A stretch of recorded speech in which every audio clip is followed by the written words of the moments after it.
Thank you on a cold but clear Canberra night for coming to Stromlo, and the Southern Cross has done our visitors from the Northern Hemisphere proud today, and it's right above us, so that's as it should be. My name is Brett Biddington. I'm the chair of the Space Industry Association of Australia. Some of you might recall it in its previous persona, the Australian Space Industry Chamber of Commerce. We changed our name last year in order to, in itself, reflect, I think, some pretty interesting changes that are happening in space activity in Australia, but that's for another day.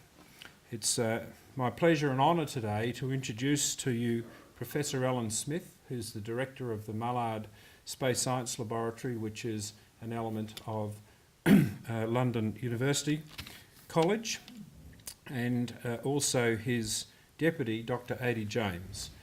Ady is in the front row. He won't be talking today, but he said that he's going to do interpretive dance. So I'm not quite sure what this means, but we'll see how that goes. And if he distracts Alan too much, I'm sure he'll be told to sit down and shut up. But let me tell you a little bit more about Alan. Alan was awarded his PhD from Leicester University in 1978 based on X-ray study of supernova remnants. His work involved the payload development and flight of a Skylark sounding rocket from Woomera in South Australia. His early career involved a combination of technology development, spaceflight hardware on European and Russian satellites, project management and astrophysics. Between 1984 and 1990, Alan worked for the European Space Agency at its technology centre in the Netherlands, and in 1990 he joined University College London's Mullard Space Science Laboratory, initially as the Head of Detector Physics, later as a program manager, and now as the director, and he's been and head of department, and he's been in that position since 2005. In 1998 he was made a Professor of Detector Physics. Now, Alan tonight is going to talk to us about space science and the climate change debate. Very topical in this part of the world, as you would appreciate.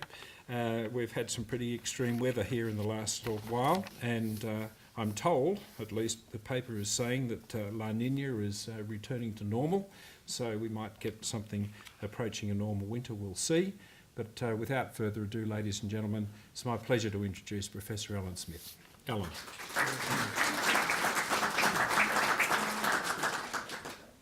just have to slightly adjust the lighting.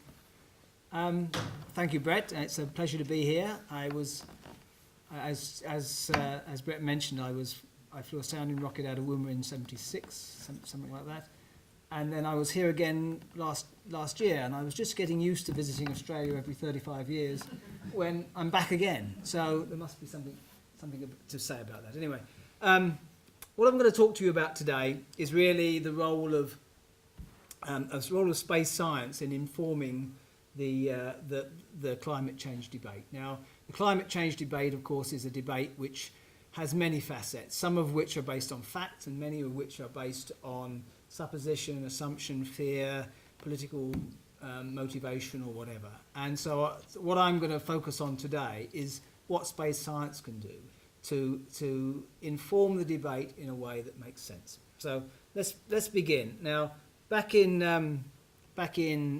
September last year, the Royal Society in the UK published this document with the climate change, a summary of the science, and it's available on the web. It's an interesting document because what it tries to do in a fairly dispassionate way is say, in the climate change debate, what are the things which there is general agreement about?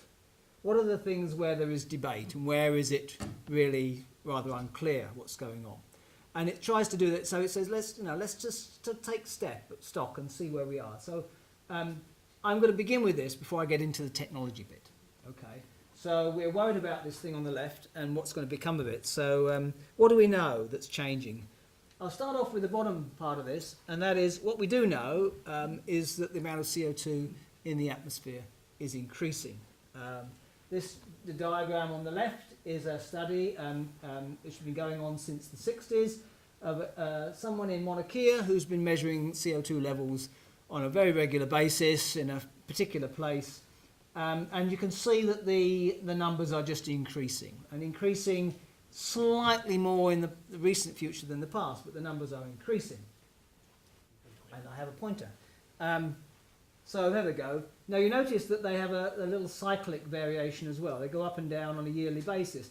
This is an annual cycle. It's understood by growth, the fact that the northern hemisphere there's more landmass, and so there's more vegetation, and so what you're seeing is the absorption and emission of CO2 from vegetation in a cyclic manner. But basically there's this underlying trend. And so there's no doubt about this. This is the fact of life. CO2 concentrations have risen by 39% since 1850. That's about when they started. If you drill holes in Antarctic ice, you can measure the CO2 level trapped in that ice back a very long way. The levels of CO2 present at the moment are greater than they have been for the last of the order of 1 million years. So that's a sobering thought, I think. The other thing is that CO2 stays in the atmosphere quite a long time. It does get naturally removed from the atmosphere, but only relatively slowly. And so, for instance, half the CO2 that's been emitted by human activity since the Industrial Revolution is still in the atmosphere. Now that's sort of like, 1800, 1850. Since then, half of it remains in the atmosphere. So whatever we do about CO2, unless we do something very clever, we're stuck with the stuff we have in the atmosphere already. That's not going to go away overnight. That's going to be there for another 100 years. Okay. The other thing is to note that it's not just CO2. Other greenhouse gases have also increased in that time. Methane, for instance, 100%. Now, that we call them greenhouse gases, the reason we worry about them is because basically they limit the radiation of infrared radiation back into space, which means that they're like a blanket over the Earth which keeps the warmth in. And so the more CO2, the more we have a blanket, the more the warmth is kept in. And okay, that's simple stuff, but it's a much more complex issue than that. So we know this CO2 is increasing. That's no question. And there's wide agreement that the temperature of the Earth, the temperature of the surface of the Earth, is also increasing. Okay?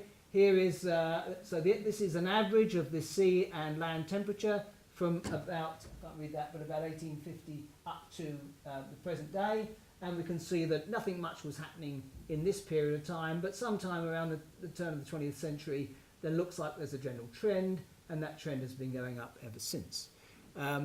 This is borne out by measurements of the upper oceans. It's borne out by measurements of the troposphere, the atmosphere where the weather is. We note that there is a widespread, but not uniform, not complete, but there's a widespread decrease in, for instance, the length of glaciers, and decline in the floating sea ice in the Arctic, and also a gradual increase in sea level. All these things point to the fact that the temperature of the Earth's surface and the biosphere that we live in is increasing with time. Now, this doesn't tell us, it doesn't tell us the two things are connected, and it doesn't tell us the cause. Only that people generally agree that these two things are happening, and it's not going to go away if we close our eyes. Now, we can imagine that the world is going to have to cope, the climate of the Earth is going to have to cope with these two facts, and it will change in order to cope with the facts. Anyway, let's move on. So just to show you, this is where observations from space, if you like, space science and space Earth observation comes into play. Because from spacecraft, we can produce maps like this. This is just a map of the oceans. This is a sea surface temperature map of the oceans, taken at a particular time, like 2007 by the look of it. The point about it is, you see that it's not surprisingly, it's warmer. It's warmer in the lower latitudes than it is near the poles. But in the absence of available spacecraft, etc., this is a very difficult measurement to make. You've got to go there and make a measurement, fly over it. Notice the El Nino effect in this. You'll see more of that later on, but come to that later on. If you look at the change in temperature, and I'm afraid I think this is over a 10-year period, but I'm afraid I haven't got the number. This is what's actually happened. We can see that where the temperature that I said, the average temperature is changing, it's not completely obvious that the temperature is changing everywhere. In fact, it's the poles, particularly the North Pole area, and these massive northern land masses up here, where it's getting, you've seen the greatest increase in temperature. There is an increase we can see down here. It looks like it's got a bit warmer down in the southeast corner of Australia. Okay, so those are the sorts of things that we can measure. So but the thing to note from this is just the complexity of it. It's not simple, it's complex. Now, what about wide agreement? What are people generally, so that was, let's go on to the wide agreement. We're still in wide agreement. The changes in the atmosphere composition alone. Now, this number here, the Earth, the sun shines on the Earth and it warms us up, and it provides about 240 watts per square metre. That's the amount of energy deposited by the sun per square metre on the Earth when the sun's overhead. That's their baseline. If you look at the changing composition of the CO2 in the atmosphere, etc., that's equivalent to adding 3 watts roughly to the temperature, to the amount of heat that's coming from the sun.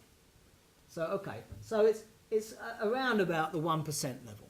So it's like the sun was 1% hotter. It's that sort of level of order of magnitude. 1% may not sound much, but honestly it's a lot. It's a lot for a system in equilibrium the way the Earth is. If you start to worry about how is the Earth responding to this additional CO2, etc., you find that it becomes a complex model of the carbon cycle and how the carbon moves between various situations in the Earth. And this number, 2.9, comes down to a number of 1.6 plus or minus 0.8, which means there's a lot of debate about exactly what the effect will be of having so much additional CO2. We know that CO2 causes climate change, or it should, because it makes the Earth warmer. But we also know that if you change the climate, it itself will alter the levels of CO2. It alters vegetation, it does all sorts of things which adds or subtracts CO2 from the atmosphere. So it's not a simple solution, but that's a general agreement. This CO2 is likely to cause the warming. So if you look at debate, what are people talking about? Where are the main issues? Because really no one's debating these numbers before. What they're debating about now is really the details of the carbon cycle. There's a diagram here which I won't go through, but just to say that how carbon moves from one phase in the oceans, in the land mass, in the atmosphere, how it moves around these things with humans' contribution to that as well, is not agreed in detail. And this is where a certain amount of bias sometimes comes into the arguments. But so the models that predict what the future, for instance, surface temperature, sea surface temperature, etc., is of the Earth, have to include this very complex picture of carbon dioxide processes. And so these models, and there are many, many of them that are around, they, for instance, predict a global increase from pre-industrial levels of temperature anywhere between 2 and 7 degrees by the end of this century. Okay? 2 degrees isn't too serious, 7 degrees is really dreadful, and somewhere in between them is where we're likely to end up. That's what the models are predicting. Okay? Now we need to better inform those models, and we need to create better models in order to do this. These are very, very complex, huge computer models that run to try to make these predictions. The other thing is don't be tempted to believe that local weather changes, that bad weather or whatever, is something to do with climate change. There's two ways of thinking about it, but of course we have climate variations naturally. The climate varies a lot from day to day in a particular place. It may be hot, it may be cold, and when I was in Adelaide it was 34 degrees one day and 18 degrees the next, and that's nothing to do with climate change, that's just the weather, and those things have to be recognised.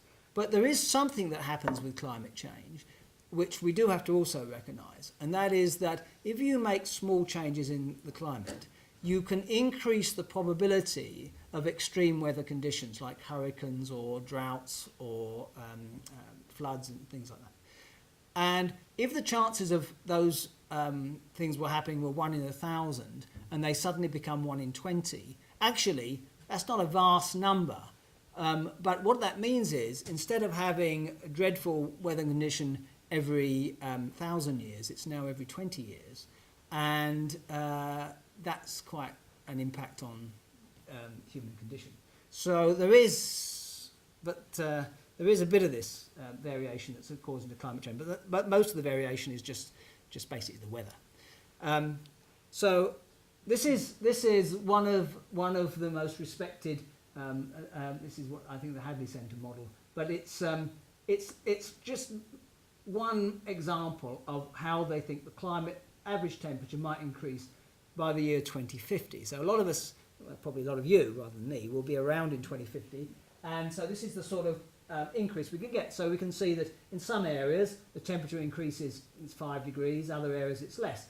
It seems that there's only one area in this map where the temperature is going to go down, and that's the tip of Greenland. And I think if you live in the tip of Greenland, it must be really miserable news, given that your average temperature is already awful, that it's actually going to get worse. But for everybody else, I'm afraid, it's warmer times to come. And now,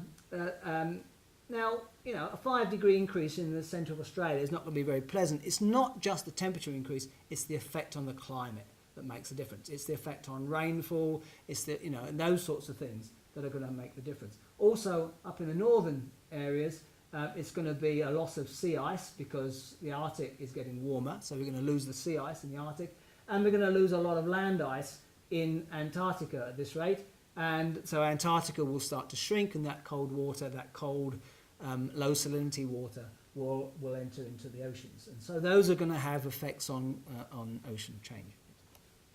Okay, where is the uncertainty? So we've had the debate. There's now the uncertainty, which is really what we don't understand. And you might be surprised how little we understand of some of these things. We don't really understand clouds. You know, there's a song about clouds, isn't there, about understanding clouds, but we don't understand clouds. This is there was a volcano in Iceland recently, and this is a picture from the out of someone's window in Germany, when the air traffic had all been stopped. So this is a day when there was normal air traffic, and you see all the vapour streams from aircraft, the vapour trails of aircraft. And then on another day, where there are no aircraft, and it's a beautiful blue sky. And this is actually a significant effect on the local climate. That amount of cloud reflects light during the day, and it absorbs heat at night. The net effect is actually debated, but there's no doubt that just the trails of aircraft have a significant effect on the weather in places. But we don't understand clouds very much. There's lots of different sorts of clouds that behave in strange ways. So quite often in a lot of these models, they're not included. No clouds. We don't understand lots of bits of the carbon cycle. We don't really understand how ice sheets melt in Greenland and Antarctica, what the process is of melting those things, because they're sort of heated from underneath by water.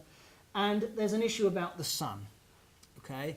And there's an uncertainty issue about the sun. Now, this picture over here, this graph over here, shows you, if you just choose the top one, it shows you the heat flux from the sun since 1978.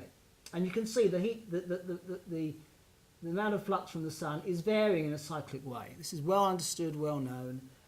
This is called the 11-year cycle. It's been seen. It's the way the sunspots change, etc., on the sun, and you can see the total brightness of the sun is changing by something like 0.1% or something like that in that time. It's a significant change, but it's cyclic. It's like it's got a much shorter time than the duration that we saw earlier on. This is going to have an effect, but also we believe that there are much longer term cycles in the behaviour of the sun, cycles which may be hundreds and thousands of years, which aren't obviously shown on this. And the reason they're not obviously shown in this diagram is possibly the way the data has been taken. This data has been patched together. These different colours are different instruments on different spacecraft which have tried to be patched together. The data has some variation in it, but it also has some systematic errors which you need to cancel out. And you see another bunch of people went along and patched the same data together in a different way and found a different cycle. So the sun may be having an effect. Okay, but don't think that let's hope that it's only the sun and we can do nothing about it, and let's leave it at that, because there's relatively few scientists who believe that all the changes that we see on the Earth can be attributed to changes from the sun. But that's the one thing that is also uncertain. So what I'm getting to now, this is a strange diagram to show, but what I'm getting to now is the value of data, right? The value of good, solid data. And I'll show this because this is one of my favourite diagrams. This is it's a rather sad diagram in a way, but John Snow is a guy living in London, and there was a cholera epidemic in 1854, and he went to the trouble of finding out where all the people died, right? So that's a rather morbid preoccupation, but he did it, and he plotted it on the map, and you can see the boxes on the map. This is his original map, and what he found was everybody was dying who drank from this pump, and that was good, solid data. So they did a little experiment in a way. They removed the handle from the pump so people couldn't use it, and people stopped dying. That's the basic principle. There's been now, in some mad textbooks, they say that the handle was contaminated. That's nonsense. Well, it was the water from the pump that was contaminated. People stopped drinking it. It proved that cholera was transmitted by water, which wasn't known until then. It was thought it was air it was transmitted by the air. So a major breakthrough in epidemiology, etc., by this sound use of data. Gone was the speculation, some solid data, and that's what space science can do for the climate debate. So we need to measure important parameters on a global scale. And if you're going to measure important parameters on a global scale, really, you're going to have to use spacecraft to do it. We want to measure the temperature of things, of course, the land, the sea, and the ice particularly, and also the atmosphere. The atmospheric composition on a fine scale, how is it changing? How is the circulation of the atmosphere changing? So we need to measure temperature of the atmosphere and wind speeds. We want to measure the thickness of the ice, particularly the ice around in the Arctic and the Antarctic. We like to know the height of the ocean, okay? So those things. The land height isn't changing very much, but the rest we need to measure. We need to understand about cloud cover and ice cover. We need to understand about ocean circulation. Very difficult thing to measure, ocean circulation. I'll show you something that we can do about that later on. A lot of the CO2 is related to the biomass. So deforestation, for instance, is something that we ought to keep an eye on. And we do that. So deforestation, the loss of the rainforests. And last but not least, we should not forget the solar irradiance. And I'll just show you, in a minute, I'll show you something on solar irradiance. Now, there are a lot of satellites up there which are doing this. There's about 100 spacecraft which are currently operational, which are informing this debate by taking observations of the Earth. They are supported by all of the major space agencies, including NASA and ESA, and India, China, France, Japan, and another American organisation, and others. And so there's lots of people looking at it. Most people, these are sort of looking for global effects, where other nations will be more concerned with just the effects on their particular nation. I'll just mention the sun, just to show. This shows you how the sun changes in its activity over an 11-year cycle. You can see up here the sun is quite benign. In the middle of its cycle, it can be quite violent, and then it fades away again back to a benign state. I've shown you this data before. This is quite interesting data. You don't have to be too concerned, but what this shows, these bright spikes show that the sun can brighten quite a lot in a very short period of time. So there's lots of sort of noise from the sun that's driving all this, and we have to understand how the noise and the solar activity affects the Earth. And this is, some people call this space weather, and the effect of space weather on climate change. Lots of people trying to understand that.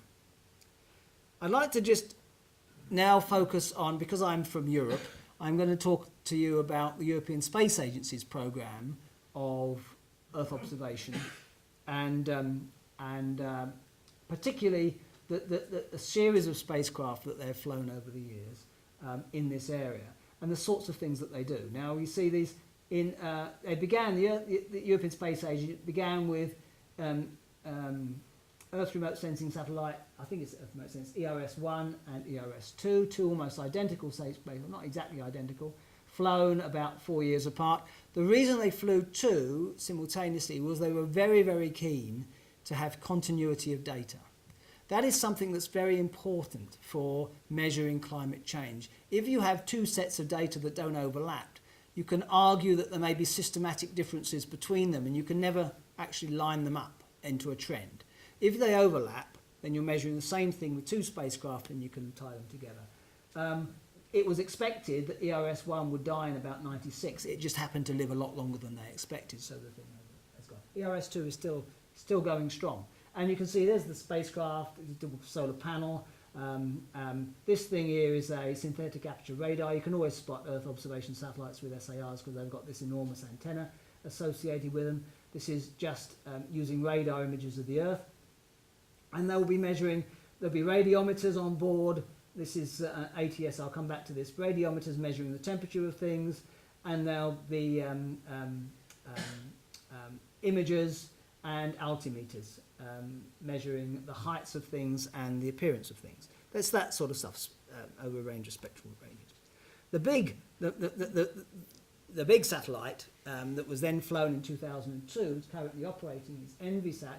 MVSat is a very large satellite. MVSat is 10 meters in length. That's a very big 10-meter satellite. It weighs more than 8 tons. It has 10 instruments on board. I won't go through what they all do, but they all do those sorts of things. They're imaging, altimeters. They are looking at composition of the atmosphere, and all the things that I was mentioning earlier on. They're doing. So this is MVSat. If you ever go to ESTEC, you'll see there's a model of this at the entrance. It's an enormous piece of kit that's used. So let's show you a couple of things. MERIS is the medium resolution imaging spectrograph, and there's the Great Barrier Reef there and a bit of Adelaide. Because we were in Adelaide, I couldn't find something for Canberra. Spectacularly nice, great images available from spacecraft like MERIS, and I'll show you some more images later on. But that's the sort of thing. Of course, you look at the Great Barrier Reef. This is meant to; these sorts of images are meant to indicate changes to your coral, the coral reef, and which is believed to be an indicator of climate change. And so, these global indicators of climate change can be measured from space as well. Some of the things, through its spectroscopy, it can look at the presence of various substances in the atmosphere, for instance, methane emission.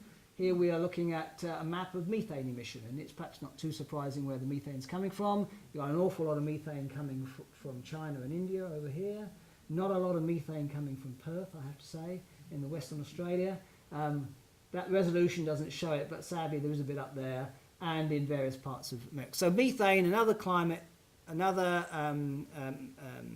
a gas which affects the climate, and another greenhouse gas, and so we have to be a bit concerned about methane. Nitrous oxide, if you're looking for this rather unpleasant pollutant, you can see that Europe is a bit of a villain here, and India not so bad, east coast of America a bit of a villain as well.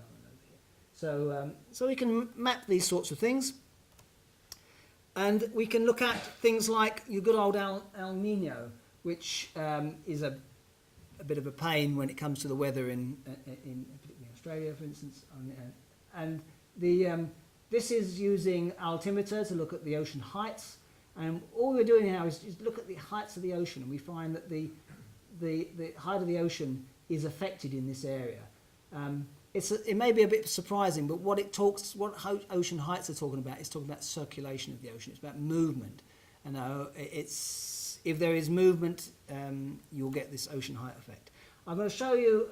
Actually, I would prefer to show you an effect which is used with the ERS, a long-track scanning radiometer, which was a joint Australia UK collaboration in its development, and it just so happens that the UK, my group built one part of it, and the group here built another part of it. So it's rather nice that it all came together.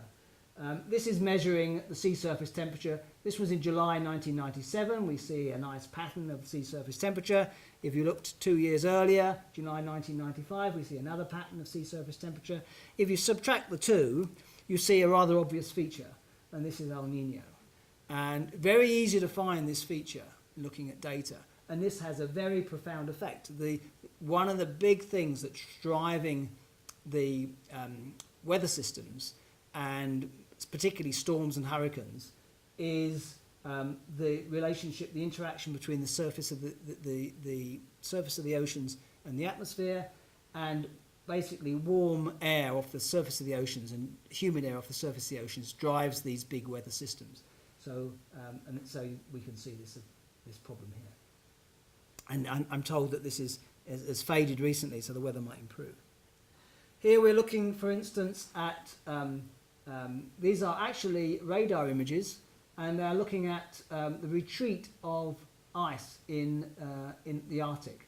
You can see here the Arctic, and this is part of Greenland, and these are the ice flows with holes in the ice flows. Okay, and here we have part of Greenland. This is the ice sheet, and this is retreat of ice from the ice sheet, and a lot of this has been exposed recently. So the retreat of the global ice sheet on Greenland, which is a serious problem, and a loss of sea ice in the Arctic, shown up by synthetic aperture radar. This is an image of Amazon rainforest deforestation. These are the patterns that you look for in deforestation. These the dark crosses here, this sort of fishbone pattern.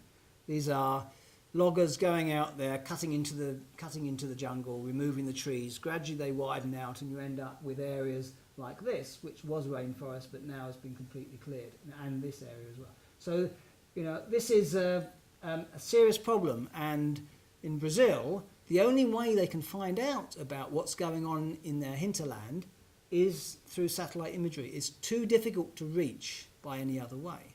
So they police their own rainforests with satellites. You would have thought they'd just drive out there in a jeep and see what's going on. It's just too big. It's just too big a continent. So this sort of pattern is very concerning, because none of this is legalised. This is all illegal logging. So something useful from there. Now, I'm conscious that I'm not supposed to be too long. I want to go on now to talk about two recent missions from the European Space Agency. This is the Gravity and Ocean Circulation Experiment. This is a very curious mission, very unusual mission, because what it measures is just the gravitational field of the Earth. That's all it does. It just measures the shape of the Earth in terms of the gravity of the Earth. So, it determines, and there's a sort of a diagram here and this, it determines, if you like, the deviation from a perfect sphere, or what they call the geoid, not quite a sphere. And if you have oceans in this area and you measure the height of the ocean, there would be no flow of water if the ocean height followed this shape that's described here. And what this shows is that some areas, this gravitational potential is 100 metres above the nominal geoid, somewhere at times it's 100 metres below. There's a big difference in height. If you want to understand about the flow of water on the Earth, you have to know the gravitational field of the Earth to explain, because water flows downhill. If you don't measure this, you don't know what downhill is. So we have to know what it means to be flowing downhill in an ocean. So this experiment, and there was another experiment called GRACE, which is flying at the moment, which I think had some Australian US mission, which flew a few years ago, about 2003 or something. But this experiment goes beyond GRACE. It's a single mission, but it has basically just accelerometers on board, and it uses it by it's a differential radiometer. And what it does, it measures the force of gravity in two places on the spacecraft. And the difference in the gravitational force that far apart tells us what the gravitational field of the Earth is. So this sort of thing can measure the gravitational effect of somebody walking past it. It can measure That is a fantastically sensitive piece of kit. And so we put one of these in orbit. We put it as near to the Earth as we can. And so because it's very near to the Earth, it's flying actually through the upper atmosphere to some extent, and so it needs a little iron motor behind to push it along. So it's measured very effectively since 2009. It's been measuring this gravitational field. Its mission will be over in about 2012. It would have done its job, and it's very satisfactory at the moment, and it's produced this beautiful geoid. So that was something that just needed doing to inform ocean flow. Now I want to come on and talk a little bit about the effects of sea ice. Now, okay, the first thing is to notice that, remember the sun is shining on the Earth, although rather obliquely in these areas, but the dark part it shines on is the ocean, and it has what's called an albedo of 0.1. That means 90% of the sunlight is absorbed by the water, 10% is reflected back into space. The ice is nice and white and bright, and that reflects back 90% of the light. So if we make the ice cap smaller, then the ocean around that's been exposed by the retreating ice caps will absorb more and more of the sun's heat. That's another dimension, not to do with CO2, that's another dimension.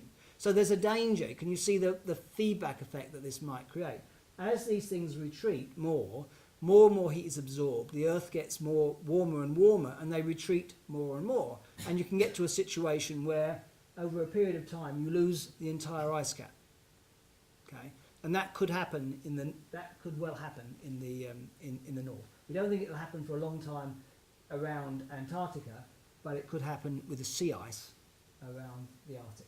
So the polar bears have got a tough time. Penguins are probably all right.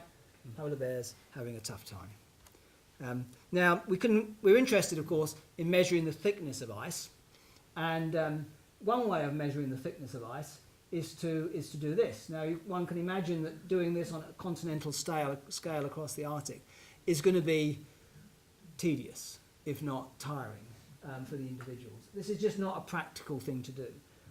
These individuals are here only to give a calibration points for our satellites. They measure the thickness of sea ice in a place, and then a satellite will go along and measure it in the same place, and you can check the two numbers are the same, and then use the satellite to measure the thickness of the sea ice everywhere else. You can do it, actually. For the Arctic, you can do it by travelling submarines, travelling around underneath the ice and looking up to measure the thickness. You can see some results here. That's actually not too unsatisfactory, but it's really very difficult to get submarines to travel backwards and forwards all the time under the sea ice to do this sort of thing. This is a graph which shows you the thickness of sea ice. Well, actually, it's the extent of sea ice in the Arctic. So, and it was 8 million square kilometres in 1950, and now it's more like about 4 million square kilometres. Summer extent, I think this is in the summer. And so this is a significant change, and over here you can see what that means. That means that now the sea ice extent is this size around Greenland. In the past, it would be typically this size. It is absolutely getting smaller. There's no doubt about it. And these regular observations from spacecraft are informing us. What is also interesting, though, is how thick that ice is. And you don't get that quite as easily, but you can measure it with something like this. Now, this is Cryosat, Cryosat 2. Cryosat 1 failed in the atmosphere, didn't get into orbit. So they rebuilt Cryosat 2. European Space Agency Cryosat. Basically, it's a laser altimeter. It's a very, very accurate laser altimeter, which is going to be measuring the height between the spacecraft and the thing below it. So it sends down radio pulses. This is a piece of ice floating on the water. It can distinguish between ice and water. I'll show you that in a minute. We know how the density of ice, and so we can quickly work out the total volume of thickness of ice from just the height of this freeboard. Timing the signal back and forward tells you the thickness of the things. So it's a relatively modest spacecraft. It weighs under a ton in a fairly high orbit. So the other thing that's very interesting, and I won't go into this in detail, but it's to do with the circulation of water. And when the water in the in the northern hemisphere, it's the opposite in the southern hemisphere. When in the northern hemisphere, if the water is, if the wind above the water is in a anti-clockwise sense, then it causes this sort of shape to the surface of the sea. Okay, you get a dip in the middle and peaks at the sides. When it's in the other sense, you get a peak in the middle and a diminution at the side. This is This is shown here. The effect of this, though, is the oceans consist of the water that's near the ice and the water that's much deeper under the ice with a different salinity. And this is relatively warm water and this is relatively cold water. In one situation, this warm water starts to penetrate onto the continental shelves. In the other, it's pushed below the continental shelves and you get a relatively high sea level. The point about this is that by measuring the height of the water above the geoid, and we have to know what the geoid is, otherwise we can't get it right, but by measuring the height of the water above the geoid, we can determine which of these patterns of circulation of water are going on at the moment. And that's quite important because that, your situation on the beachfront territory is going to depend a lot on the sort of nature of this circulation. So this just shows you that some of these natural flow patterns that exist, the Beaufort gear, which is sitting in the Arctic, is a very major contribution to this in the northern hemisphere. I'll skip that one. Now, if your radar signal as you're crossing the ice is hitting the ice, you get a return which looks like this, a nice sharp peak, and then because there's a lot of variations in thickness, you get this long fluffy tail. Whereas if your radar hits the water, you get a nice fine spike. So it's very easy to distinguish whether you're reflecting off of ice or whether you're reflecting off of water. So you can separate those two out very easily. And so this is just a track of Cryosat across the Arctic ice flows, and every now and again it will pass over a crack in the ice or a gap in the ice, and it's able to measure the underlying height of the ocean. So it can, and by putting all those numbers together, you can create that sort of profile that I mentioned earlier on, and tell what the average circulation of the ocean is underneath the ice. So just to finish, and really just to finish the talk really, is this is a result, this is a very recent result. This Cryosat was launched very recently, and it is measuring, measuring the topography of the Arctic Ocean, and this is what it sees, and this is what was expected to have been seen. Okay, so these are this is the models that produce, and this is what's actually there. The point about this sort of research is it's all about the verification of your models. You can predict the future with models. You can't predict the future simply through extrapolation. It's far too complicated. But you have to be sure that your models are sensible. And so it's missions like Cryosat which inform this modelling process to get better and better models so that we'll know more and more about where we're going to be in the future. Okay. I'll leave it at that, but the message here, the real message is that we should stop speculating and but rely on accurate data for predicting the future. That's the message I'd like to make. Thank you very much.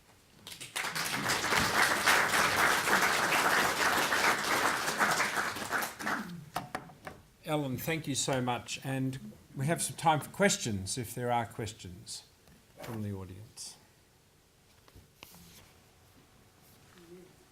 More a comment. I'm a scientist by training myself, but a lot of my colleagues have sent me spurious emails saying, what do you think about this? And in reading them, they are so riddled with not just lack of knowledge, but deliberate disinformation. It's so appalling. So I was really pleased to see what you've got there to spread the truth, as it were. Thank you. Oh, thank you. Other questions or comments? Roger. Alan, there's little doubt about the anthropogenic carbon effect and the temperature rise, and climate change is definitely happening. But in our in our distant past, as you mentioned, there have been changes as well. What happened around the Younger Dryas point when about 11,000 years ago we had a step change in climate? I think well, maybe I'm not sure if I can answer that particular question. Okay? But what I can say is that think of the Earth as some sort of a system which can be in a number of different equilibrium states over long periods of time. Now the Earth, it can switch from one equilibrium state to another. It can have an ice age. It can have very hot periods. These sorts of things happen to the Earth. They take a long time to happen, but when you trigger them, they will have a very dramatic global effect on the climate of the Earth. And in the past, there have been triggers that have changed, and we're not quite sure what the triggers were necessarily. These triggers can be very subtle and very slow. It could be at the level of continental drift. It could be something that happened with the sun. We don't know what has triggered them, but once you trigger these things, you can gradually move the Earth into a different set of parameters, a parameter space. We've got to be very careful indeed that we don't trigger the Earth into a different condition. I think that's the real fear. We don't know what the likelihood of that is, but if it was, it might take a long time. But we don't need another ice age caused by man. I'm not suggesting that what we're doing is going to create that, but we've got to be quite careful. And the only way that we will know if we're triggering such a thing is if we get these models right. Yeah. But I'm afraid I'm not a sufficient expert in the area to answer specifically your question. Perhaps you know. Perhaps you have a view yourself. No, I don't. Although the ice core records seem to suggest that was the last change from it was the last interglacial period. Yeah. Essentially changing from glacier to what is essentially our temperate climate today. And it could be solar. There's no records of the sun's brightness, and it's entirely possible the sun's brightness can change by 5% or something over 1,000 years, and that could do it. You mentioned amongst the things that were interesting were things to do with rainfall and so on, so the hydrological cycle, which I think we're often more interested in than purely temperature. Yeah. And in the hydrological cycle there are a great many other changes going on, so the direct effects of humus, for example, extracting groundwater in great quantities and so on. Do you have any views on that and the use of your instruments for that through GRACE or anything like that?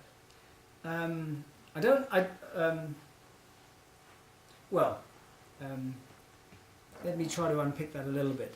I think that it is indeed true that Earth observation instrumentation can say a lot of interesting things about levels of water in lakes, etc., and the groundwater situation, salinity of water, and the state of crops, and how often it rains in areas, and all those sorts of things. That's absolutely true. But as I mentioned, it's a very complex cycle, and this issue about groundwater is very important even within the carbon cycle, because the absence of groundwater affects growth, etc., etc., etc. So I think there is a natural role to play in Earth observation in the biosphere generally. I think also it is true that it has a role to play in local effects. Whether or not, for instance, mining in Woomera is going to affect the water table across Australia, maybe it will. It doesn't feel obvious that it will a lot, but it might, and that's those sorts of things, and that sort of stuff can be addressed to some extent by Earth observation. I don't know if that answers your question, but I think there is absolutely a major role to play in Earth observation in those much more in-your-face issues. As you say, temperature isn't really the thing. It's really the weather and the climate and the rainfall and stuff. Jeff? Are we measuring what we need to measure? And if we are or we're not, is the coordination of the various satellites that have been forecast, I imagine, years out between the countries satisfactory, so that the community is such that it truly is globally planning what needs to occur, or is there a lot of Well, or is that not going on? well, it's going on to a certain extent. It's whether certain nations are buying into it.